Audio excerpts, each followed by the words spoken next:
నేను ఎక్కడున్నాను ఏంటి అని అనుకుంటున్నారు మీరు. ఎందుకంటే నేను 5 సంవత్సరాల నుంచి అన్ని పుణ్యక్షేత్రాలు తిరిగాను, కానీ సతీ సమేతంగా భద్రాచలం మా విజయవర్మ ద్వారాగా రావాల్సి వచ్చింది. నాటకోత్సవాలు ముగింపు అయితే 24వ సంవత్సరం నాటకోత్సవాలు ముగింపు అయితే భద్రాచలం వచ్చాను. భద్రాచలంలో స్వామివారి దర్శనం చాలా బాగా జరిగింది. ఆయన ఆశీర్వచనం అనుకుంటా.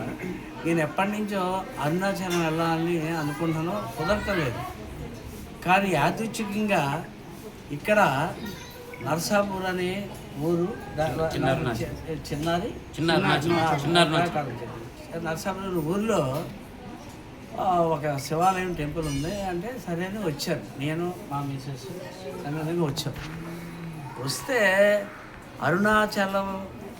అరుణాచలం వెళ్ళి ఇది అక్కర్లేదు మనకి, ఇదే చిన్న అరుణాచలం.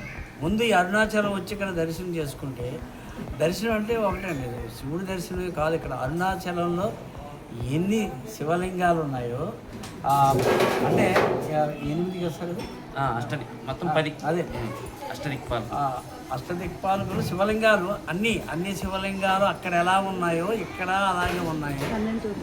12 జ్యోతిర్లింగాలు ఉన్నాయి. 12 జ్యోతిర్లింగాలకి నేను అభిషేకం చేసే అదృష్టం నాకు కలిగింది. అంతేకాకుండా అదేంటంటే మోక్ష మార్గం. అసలు మనం వెళ్ళమా అసలు ఉంటామా, మధ్యలో ఇరుక్కుపోతామో అనుకున్నాం. కానీ స్వామి దయ వల్ల మోక్ష మార్గం చాలా, ఆవిడ వెళ్ళలేదు అనుకోండి, మనం కొంచెం యంగ్ కాబట్టి మోక్ష ద్వారం కూడా చేసుకున్నాను. అందుచేత నేనేమంటానంటే అరుణాచలం నేను వెళ్ళొద్దని నేను అంటాను, అరుణాచలం కూడా వెళ్ళను. కానీ మీకు చాలా దగ్గరలో ఉన్నటువంటి క్షేత్రం చిన్న అరుణాచలం.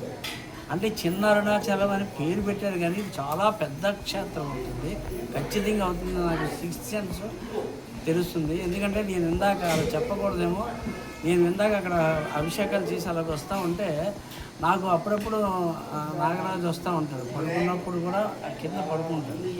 నేను ఏదో అనుకుంటాను, పంతులు గారంటే ఏమన్నా దోషం ఉందేమో, దోషం ఏమిటంటే బాబు విష్ణుమూర్తి వచ్చి ఉంటున్నాడు నీకు అన్నది. ఇప్పుడు ఇందాక నేను అక్కడ ఇస్తే స్వామి కనబడ, అంటే ఇక్కడ మహత్యం ఏంటో తెలుసా, శివలింగానికి ప్రతిరోజు ఈవినింగ్ ఏదో టైంలో ఈ గర్భగుడిలోకి వస్తారంట. అందుకని శివలింగం ఏంటంటే 1008 లింగాలతో కూర్చేటువంటి శివలింగం. మరి నాగదేవత ఇక్కడికి వస్తారు కాబట్టి నాగరాజు ఆ శివలింగం మీద నాగరాజు ఈ విగ్రహం, నాగరాజు అలంకరణ, ఏంటంటే అలంకరణ, అదే నాగరాజు రూపాన్ని అలంకరించారు.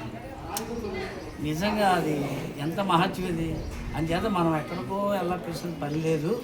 ఇక్కడే భద్రాచలంలో నర్సాపురం అనే ఊరిలో ఒక చిన్న పల్లెటూరులో ఒక అరుణాచలం, ఇది పెద్ద అరుణాచల క్షేత్రం.